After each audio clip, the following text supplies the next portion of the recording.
Welcome back to the Copywriters Podcast with your host, the world's greatest copywriting coach, David Garfinkel. David, how you doing today, man? Nathan, I'm good. How are you? I'm fantastic. And for the viewers, they already know we've got third-time returning champ, special guest on the show today. So I'm excited about this one because the last two episodes have been awesome. So I just can't wait to jump into this week's episode. Yeah, I'm excited too. All right, so I'm going to take you back over 100 years for just a second, because for years, copywriters have been bowing down to a pivotal moment in copywriting history when John E. Kennedy revealed to Albert Lasker that advertising is, in fact, nothing more than salesmanship in print. And that happened in Chicago in the early 1900s. Today, a modern day copywriting visionary from Chicago, Donnie Bryant, says it's time to update the definition. Donnie is our returning champion. He was on a couple months ago to talk about his great new book, Subject Line Science. But today, he's got a new idea that may stop you in your tracks. And Donnie knows whereof he speaks. He's generated over $130 million in sales for his clients, which include Agora Financial, Dan Kennedy's GKIC, and Early to Rise. And he has shared the stage with copy legends like Parris Lampropolous, Clayton Makepeace, and the other David Deutsch. We will get to Donnie's stunning new idea soon enough. But first, I'm pleased to share with you an old idea. Copy is powerful. You're responsible for how you use what you hear on this podcast, and most of the time, common sense is all you need. But if you make extreme claims, and if you're writing copy for offers in highly regulated industries like health, finance, and business opportunity, you may want to get a legal review after you write and before you start using your copy. My larger clients do this all the time. So, Donnie, welcome back. It's good to see you. It's great to be back. And we've all dodged the FTC so far. So that's good news. That is good news. Yes. So, your idea, it kind of caught me unawares when you shared it with me a little while ago as we were preparing for this. You want to just jump into it, what was then and what is now, and we can go from there? Sure.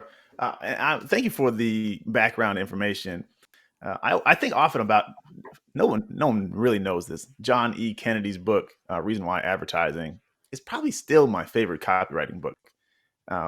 So I'm not trying to hurt his legacy, but I feel like in the 2020s, by the minute, society is adjusting, and salesmanship just isn't understood in a positive light.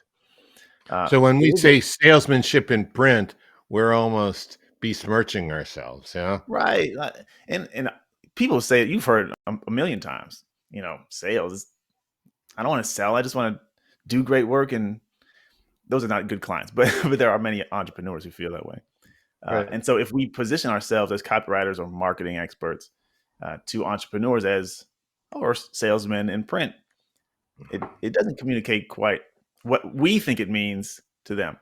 So I'm rephrasing it, or I'm redefining it and trying to spread the word that a more apropos definition would be showmanship in print.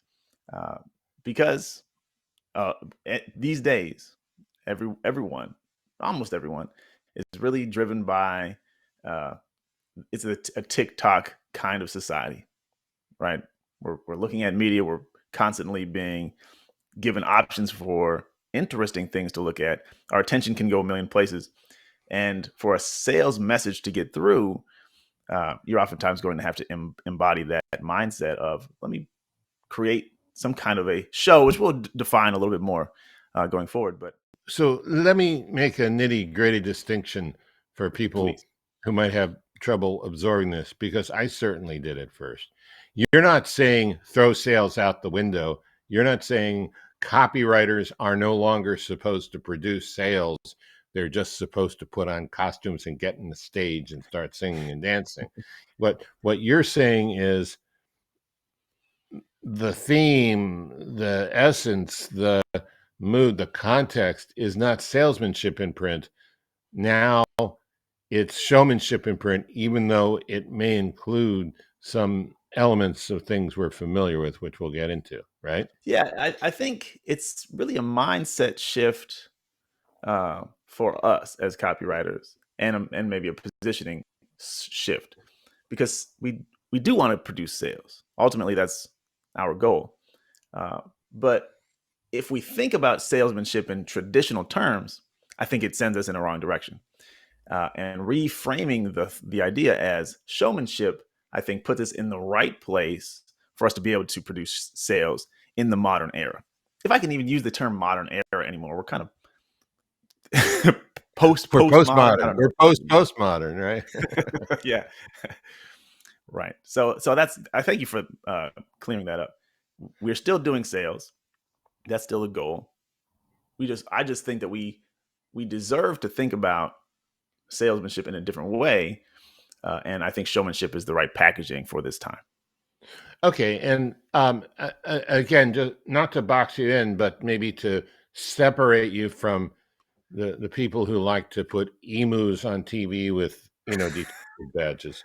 You're not talking about the show for the sake of the show. You're not just talking about creating a spectacle to get people to going, oh. You're talking about using the elements of showmanship, of drama, of putting on a show much more robustly in the process of getting our sales. In other words, I don't want to let Madison Avenue, and I'm sorry, Donnie, some parts of Michigan Avenue off the hook for the huge amount of money they've been wasting for decades. I'm with you on that. I'm 100% with you. Hey, I like emus. Emus have been. I love him too, but he's not. I don't even buy that brand of insurance, and I still watch the commercials. Yeah, no, you're exactly right. It's we're not putting on spectacle for spectacle's sake, but we're creating a packaging to deliver a sales message in a way that will be consumable, and will keep people interested over time. Because I think another element that salesmen miss is, do you remember selling in person and someone comes into the store and says, I'll be back? They don't come back. We never expected them. We have to sell them today. Right. And for marketers and copywriters now, we can't treat people that way. We can't have that mindset. We want to present a sales message in a way that doesn't prevent them from reading our next email or watching our next video or coming onto our next webinar. So we had to be maybe not that salesmen have to be disrespectful, but I think showmanship, again, we're putting on a show. Again, that's maybe bad terminology, but we're creating a message specifically to create a good experience that leads to sales for our ideal clients. And so again, we're going to unpack all of that. So again, good distinction. I thank you for that. I think you're a lot younger than I am, but you're not in your 20s anymore, and I'm not even in my 50s or 60s anymore. There's a younger generation. It's coming up. Whether we're parents or not, we're in an industry. We have to think about this generation. And if we have things in our terminology or in our mind frame that's going to make them push them out, we don't want to do that. And I saw, I guess it was a tweet or something about all these CEOs who said they got their first job as delivering newspapers. Well, so did I. Well, there aren't that many newspapers anymore to deliver, or if they are, they're online. So you're not going to get to deliver them the internet well. So we have to be aware of changing world. And one thing you said is salesmanship in print may not resonate with younger generations who sell and who buy, but just think of salesmen more than the general, the David Mamet, Glenn Ross disregard for salesmen. It's worse than that now, right? Or it's more distance than that. Yeah, I think that, I mean, that informs it, even though, and I just kind of use the same point of reference that we're talking about. I talked about, remember when you sold in person, face to face? Many people who are younger than me, and I'm not in my 30s either, I just oil of Olay. But Okay. they haven't sold in person. They definitely haven't sold door to door because those sales teams don't exist. Right. And the representation of salespeople is often when you're forced to go into a car dealership, which some are better than others. Or if you watched, you may not have watched Glenn Ross, but you may have watched The Wolf of Wall Street, and now you think salespeople are hawking penny stocks to your grandmother, and that's not what we want to position our craft as, taking advantage of people who don't know better. That's not what we're doing. We're helping people improve their lives in whatever way our product does that. And that's the distinction I think we need to make. You're right. Young people are increasingly distanced from traditional salesmanship. So let's talk about the environment 20, 30, 40 years ago. You know, people would go into stores. There were salespeople who would, go into businesses or go into homes. I mean, to some degree, COVID changed that. Not that, but that wasn't the main thing. The main thing is, how do we spend our time now? We don't pick up a newspaper that somebody delivered. We just, turn our phone to a news website, right? And we don't go to the theater as much. We still do, but we're watching Netflix. So we're in a world where we're consuming entertainment, edutainment a lot more, right? And Yes. and you're saying copywriting and its face to the world needs to catch up to that. Exactly right. You've said it more succinctly than I did. So Well, you did the hard work. You came up with the idea. I just put the spin on it. Yeah, it's exactly right. And again, it's probably going to be increasingly moving in this direction. Fewer and fewer print newspapers. They used to deliver yellow pages. They don't even bother anymore because it's just a waste. I keep some for antiques. One day these will be seen as cool, but they don't even bother delivering them. If you get anything in the news or like in the mail, we almost don't. The A pie B pile is even stronger now. Like everything goes in trash. Who even sends me something important in the mail? I pay all my bills online, etc. And so that inbound sales environment doesn't necessarily, it doesn't exist much.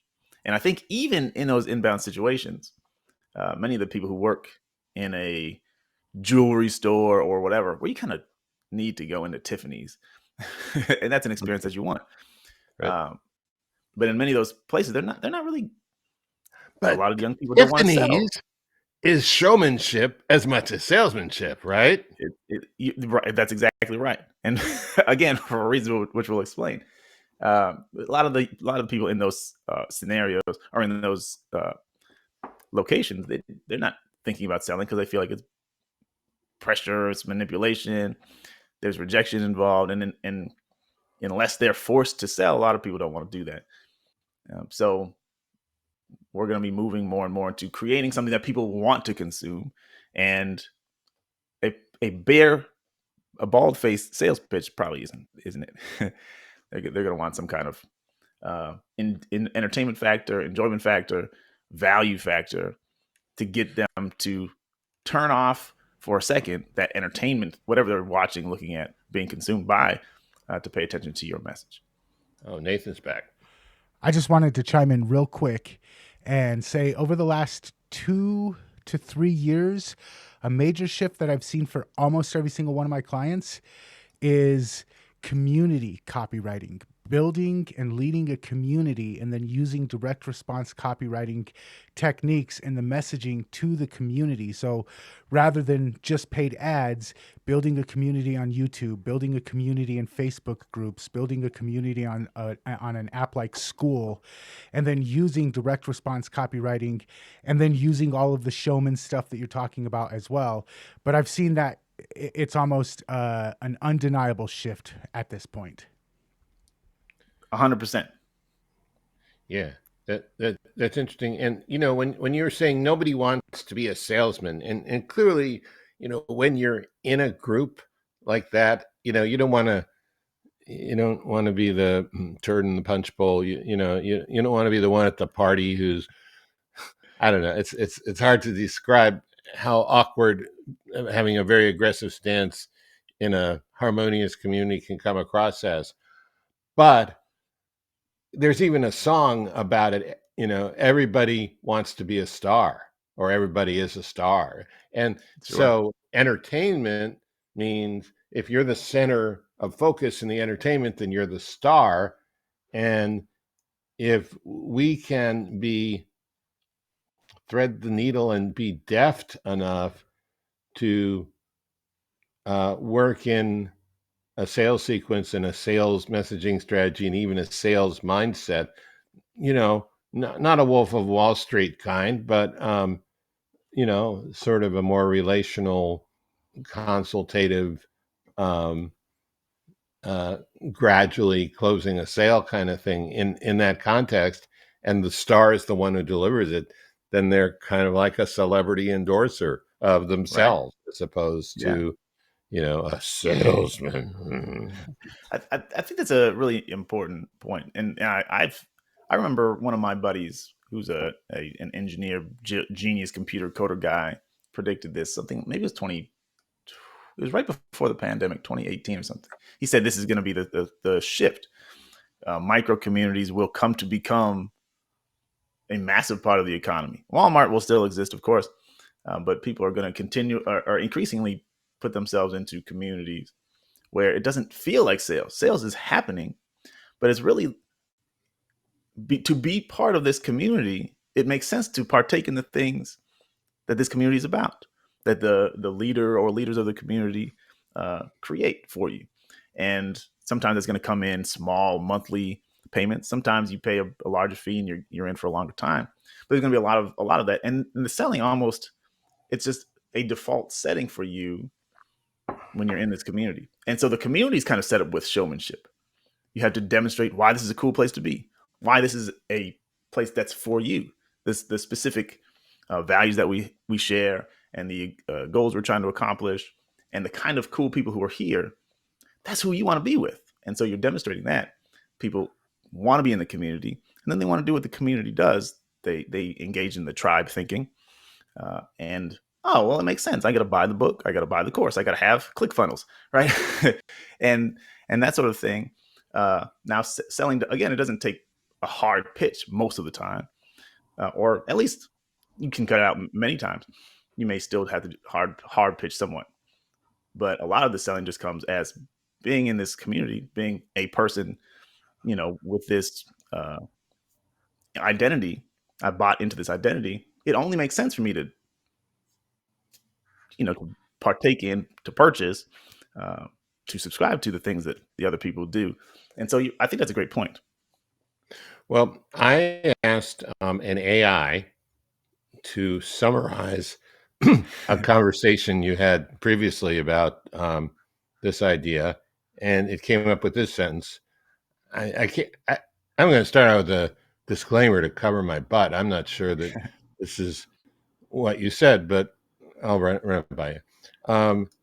Successful salespeople have always understood the importance of showmanship, connecting with their audience in a captivating way. Do you say that's true? Do you agree with that? I think that it is true. And so again, my terminology shift isn't necessarily taking anything away from what we're doing, but repositioning how we think about what we're doing. If you sold Kirby vacuum cleaners in person, people who've done that. The people who I failed. sold Wonderwear, not underwear, but Wonderwear. We'll have to share stories about that later. Okay, yeah. But you had a demonstration is showmanship. You don't show up at the door and say that it's made of stainless steel. And from Claude Hopkins onto my first sales coach said exactly the same thing. Demonstration is the most powerful powerful form of selling. And demonstration is a show. Showmanship. Yes. And we can think of fun ways to elevate even that experience. And we should, because we want to captivate an audience for a period of time. And we want them to see something that they haven't seen 100 times. I thought, for example, Dan Kennedy, you love Dan probably as much as I do. Yeah. I think it was last week, him and Russell Brunson said, he's lost his mind maybe. He's about to stop taking new subscriptions. He's going to shut down the No BS marketing letter. What? It's been going for 30 years. Why? It's the pinnacle of what he does, or it's the foundation of what he does. Why would he shut it down? Well, you got to find out. Let's go into Dan's basement and hear him explain why he wants to shut it down. It's a show. It's not a sales pitch. A sales pitch is coming, but it's an event, and it's kind of a demonstration. You get to really, they went and brought us into Dan Kennedy's basement. Look at his books. Look at his artifacts. Talk about. I've always wanted to know what that basement looks like. There's a replay somewhere. It was great, and I was in there 7 hours a day there, allegedly, right? I believe it. He doesn't have any friends, so I'm kidding. Dan, I'll be your friend. But it was great. It was a demonstration of something we've been wondering about, some of us for 30 years, right? So, and it's an event, and so we were captivated by it. And then the sales pitch comes, and you've been around, you've bought into. I want to hear all about this. It's been set up. Russell Brunson is also genius, and so what I don't love about it is, as I understand it, they're not really shutting down the newsletter. You can't sign up for a period of time while they revamp some things. And so, well, you remember Claude Hopkins said Sarah Bernhardt had 7 final shows on Broadway, final shows, right? I mean, it's not exactly a new technique. And Dan has definitely tried to retire more times than you have fingers on your hand. Yeah. But it's well, that's an event. So that's another thing that you could do as a salesperson is create an event where you get to demonstrate the product, demonstrate the service, demonstrate the outcomes. You can bring up case studies and talk about people who've done the thing that you're about to tell them what to do. And it's showmanship, but it's sales oriented, and everything that you're doing is preparing someone to receive a sales message in the right frame of mind to purchase, or at least strongly consider if it's the right purchase for them. Donnie, I am going through a transformation as we're talking, as I'm kind of reviewing my own life, and I realize before I ever did any copywriting, I took a playwriting course. I studied at the Players Workshop of Second City in Chicago. Hey, improv. I took a lot of screenwriting courses. I'm not sure I ever took an acting course. I took a lot of speaking training. I was a public speaking coach. All of that stuff is showmanship. Absolutely. And the storytelling stuff. And, my book, The Persuasion Story Code. Yeah. Again, what you're really talking about is a major reframe, not a major reworking of what we do. Right. Nathan, what's on your mind? I was just thinking of old classics like Vince from ShamWow and Billy Mays and even Kevin Trudeau, and one of our colleagues in copywriting, Joe Vitale, he's written a couple books on P.T. Barnum and how P.T. Barnum showmanship was a huge part of his sales process, and I just felt like it would be neglectful not to mention Joe Vitale's take on it. Oh yeah. Yeah. Well, Joe, you're friends with Joe. Oh right, yeah, David. Joe's a friend of mine. Yeah, I've known him for a long time. Yeah, the book is called "There's a Customer Born Every Minute." You're right. That's right. With sucker crossed out on the cover, right? Sucker's not crossed out, but you want to know who came up with that title? Who? The other David Deutsch. Nice. He's pretty good. Yeah, yeah. Let me say two things. Number one, and you mentioned this in your book, David, about Charles Atlas. that little ad, whatever it was about making a man out of Mac. Right. It's a story. It's kind of showmanship. You didn't say, hey, do 10 of these and you'll be, no, you tell a story that shows the condition that someone's in and something that happened that incites them to action. And then they want to buy the product. They want to go through the transformation. And so anyone who's kind of feeling similar to what Mac felt as a skinny young guy, right, getting sand kicked in his face. I love that ad, or those ads. You say, yeah, I don't want to be the skinny kid who gets his girl taken by the muscle-bound jock guy. I don't want that. And so you tell yourself a story. Maybe I can be like Mac, and get the outcome that he had. And it's a showman's move, and then you begin to sell yourself on the idea. So I think I've taken too long trying to say any of these things. Demonstration, making things events, bringing uniqueness, not just spouting out facts and figures, but putting things in unique angles. These sort of things get people's attention. And when they're paying attention, you can get them ready for a sales pitch. And so we're still selling. But we don't think about come out guns blazing trying to badger someone into buying. That's outdated thinking. And maybe the best copywriters never thought that way. But I just want to make sure that people, as they're developing in the craft, they don't think that's the way they have to go. Yeah, and one thing I'd like to say is, for people who've heard me criticize the emu too many times on this show, I don't want you to get the wrong idea.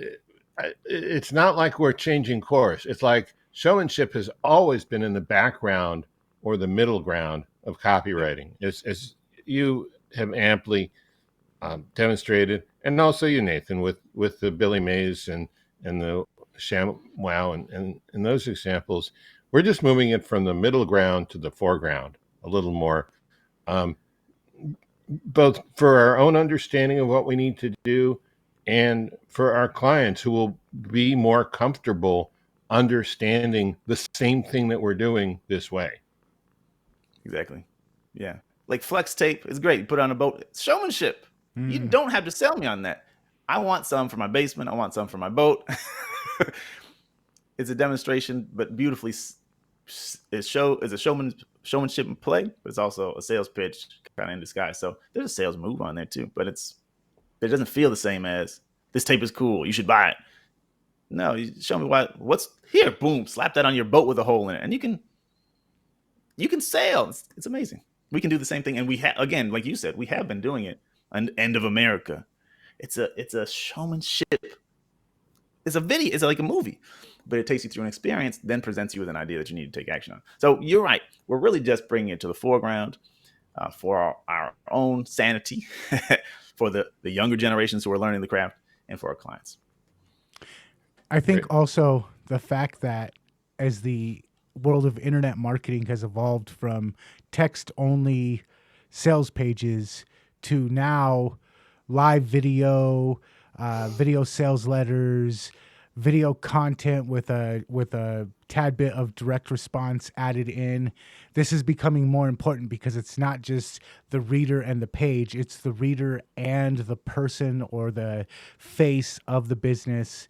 And so it's more important now and I think it's going to become even more important as internet marketing especially continues to evolve.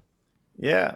In paid ads, if you're doing YouTube ads, or you're doing Facebook ads, you're doing Instagram ads, even TikTok ads, you can't come out with a pitch. You had to show somebody something that's going to make them say, I won't hit the skip ad button just yet. Let me watch for a few more seconds. And you're right. There's visual elements, personality elements, and demonstration elements that we have to get used to being able to put right up front on the message, so people don't click away. Otherwise, our ads, they don't do what we need them to do. We're just sell. All right, David, you got any closing comments? Yeah, I was thinking I really wish I had a Chinese gong, because this is a moment. This is a moment in our world that should be memorialized. I do have a cowbell over there, but that's too Thanks. This episode needs more cowbell. All right, Donnie, if people want to check you out, maybe connect with you, find out more about what you're doing, is there a good place we could send our listeners? Yeah. Well, my website, I always say this, I should have a better polished pitch by now. My website is donnie-bryant.com. There's not much going on there. I spend a lot of time on LinkedIn these days. And I was going to show you something else.